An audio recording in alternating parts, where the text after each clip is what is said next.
Bismillah Rahman Rahim. Today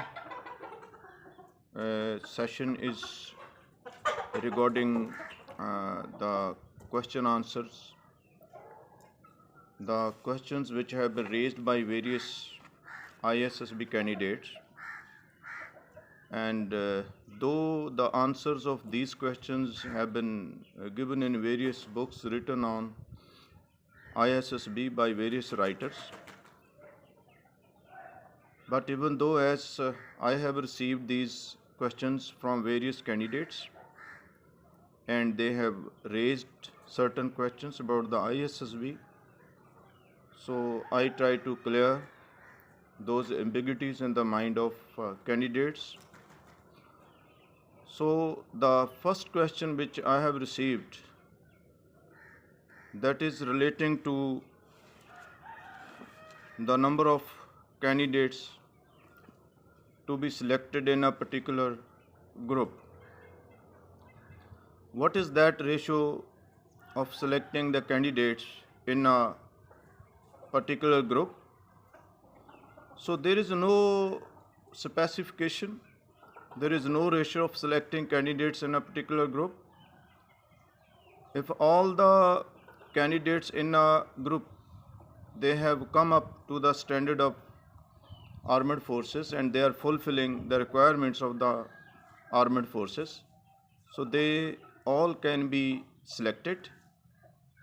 And if even a single case has not come up to the requirements of the ISSB, so the whole group might be rejected.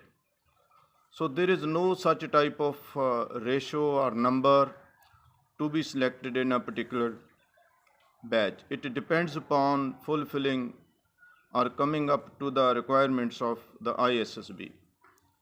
So if all have come up to the requirements of the ISSB, they may all be selected.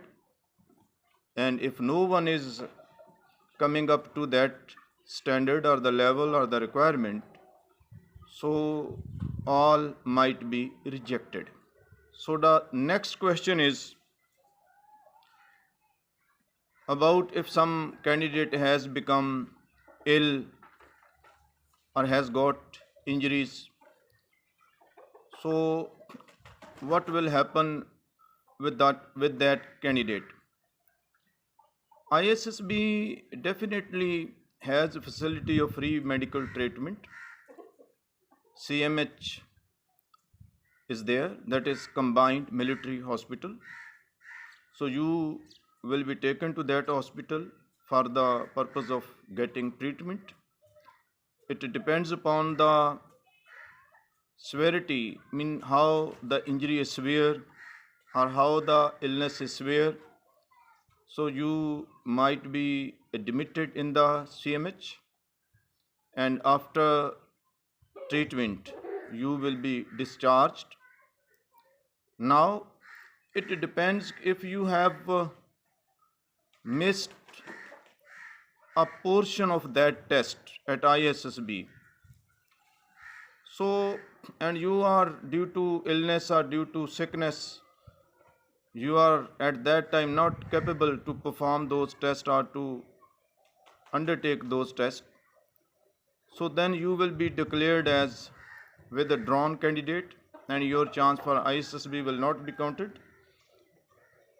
And if you have totally missed, then definitely if you have totally missed the test due to illness, or then you will be withdrawn, declared as withdrawn candidate, and chance for ISSB will not be counted. And if you have missed a portion of GTO test interview, then you will be declared as not fully boarded candidate. So in that case there is no application of duration of 120 days at ISSB. As soon as you get recover from the illness or from the injury and you become okay and you can undergo the series of tests at ISSB, definitely you can appear. And one question has been raised by the ISSB candidate, that is regarding the applying for two similar courses. For example, uh, if candidate wants to appear in Air Force in a particular branch, or in one half of the year, and in other half of the year he wants to appear, or she wants to appear in some other branch of Pakistan Army or the Navy. So duration for one course to another, from one course to another, it is 1 year. So after 1 year you can apply again for the same. So there must be gap of 1 year. So all the candidates are to note down, they are to remember this thing. After 1 year you can apply for that, provided if you have not availed the two chances at ISSB. If you have already availed two chances, then this application is not possible. This condition cannot be applied on you. You will not be allowed to appear even after 1 year if you have already availed the two chances at ISSB. Next question is which I have received, that is regarding the assessment system, whether there is some difference in assessing the candidate in the three sister services. For example, is there any special way or particular way of assessing the candidate for Pakistan Air Force, or different procedure being adopted for assessing for Pakistan Army or Pakistan Navy? The basic technique for testing the candidates at ISSB is the same. Technique is the same. Same technique is applied while assessing the candidates in psych test, that is psychological test, then GTO's task, interview. Same pattern is being adopted, but there are certain courses, keeping in view the requirements of those courses, maybe some variation may be observed, keeping in view the requirements of those branches of the armed forces. So next question which I have received, that is regarding the any concession for female candidates. So there is no concession for gender. Same formula, same criteria is applied on male, female, on both. But there are certain branches, for that only psych test and interview is applied. But if some female has applied for GDP branch or CAE, then she has to undergo complete pattern of the test being taken at ISSB in the three dimensions that female will be assessed on the same pattern, on keeping in view the same criteria. There is no concession at all. Next question, if candidate is recommended by the ISSB, is it mandatory that he or she will be called for joining the academy? Normally it happens that the candidates who are recommended by ISSB, they are normally called for joining the training at various academies. PMA long courses training is held at that is Abbottabad. then definitely for Navy and Air Force, they have their own training academies. So normally recommended candidates by ISSB, they report at these academies for training.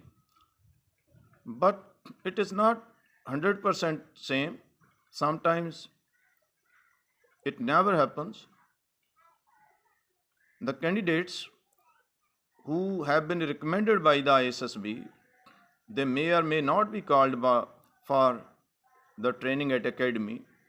It depends upon the final merit list being prepared at certain services of the armed forces or headquarter of the armed forces. If that candidate is appearing finally on the merit list that is declared by the respective armed force, so definitely that will be called upon and he will get this chance of undergoing the training at respective training academy. But if he or she is not on the merit list, on the final merit list, then definitely he will not be called for training. Next question is the period of validity of the recommendation. So I have already declared, I have already elaborated this point that if you have recommended for a certain batch or the course and your name was not on the final merit list and you were not called for the academy training, so definitely you want to appear, you will have to appear again for some other course, and that that is possible after observing the period of 1 year. So already your name is in on the record of ISSB, so you can appear or you can go to ISSB or you can attend ISSB test after 1 year. After 1 year, you can observe and apply for some other course. Next question is, sometimes it happens that you have been called upon for ISSB test and you have to appear in some other exam also under some institution or board or university. So in that case, you can inform to ISSB. ISSB has issued these instructions on various occasions that if some problem is being faced by any candidate, he is to immediately inform the respective ISSB, and in most of the cases adjustment is carried out. But if you have informed timely to the ISSB, normally it is adjusted and you are allowed to undergo the test or examination under some institution or respective board or the university, and later on you can appear for the ISSB test. So today's session was about the question answers. Various questions were raised by the candidates. I have earlier mentioned that these answers have already been written in certain books, written on ISSB by various writers. But even though, as I am teaching to my students, so they have right to raise these questions and they have asked.